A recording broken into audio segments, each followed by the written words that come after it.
Hey everyone, just wanted to have one final video just to put a bow on this whole Wild Turkey 101 comparison, the 8-year H-Statement with the regular 101.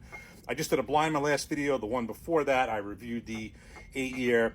And in my blind, yes, I picked out the 8-year, said it was a little bit better, but the difference I thought was very subtle. I wanted to revisit this, not as a blind, with just a fresh palette after a long work day, having had nothing else, and just revisit this one more time. And before doing this video, I did this a few times already. I'm going to do this once more. And basically, I've kind of noticed, I'll do this, again, I'm going to have a sip now. They're definitely, the blind was correct, and it's definitely confirmed. There is a subtle difference between the 8-year and the regular 101. When I had the Jimmy Russells, I kind of described it as Jimmy Russell was a little more well-rounded flavor and more developed, and this is a little flatter. Not to that same extent, but I think this applies to a lesser extent on the 8-year. I think the difference is definitely more subtle between these two than with the Jimmy Russell's 70th 8-year and this one. I'm still tempted to kind of bring that one out, but for now I'm just going to leave it on the side, not opened.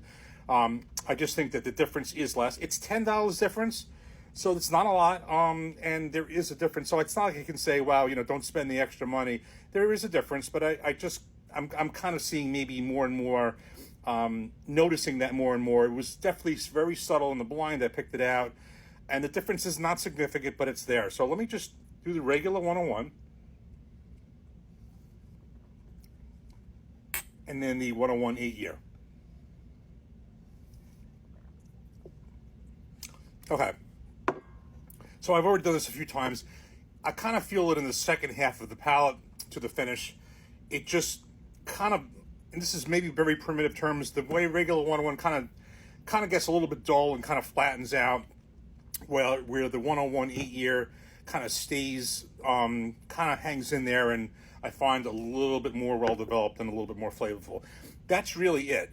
Again, that's what I thought about when the Jimmy Russell, but I thought that was definitely more well-rounded, but this was flatter. I just think the difference is maybe just a little bit more subtle and a little bit closer, and not as significant with this, but there definitely is a very subtle difference with this and this.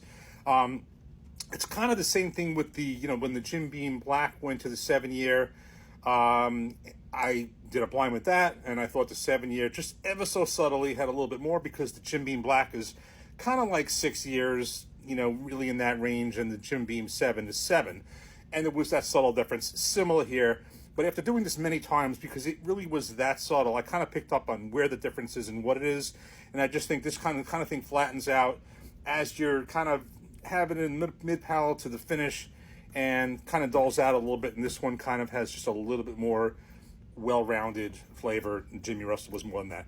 That's really it. I don't want to beat a dead horse on this. I don't want to beat this to a pulp. That's really what it is.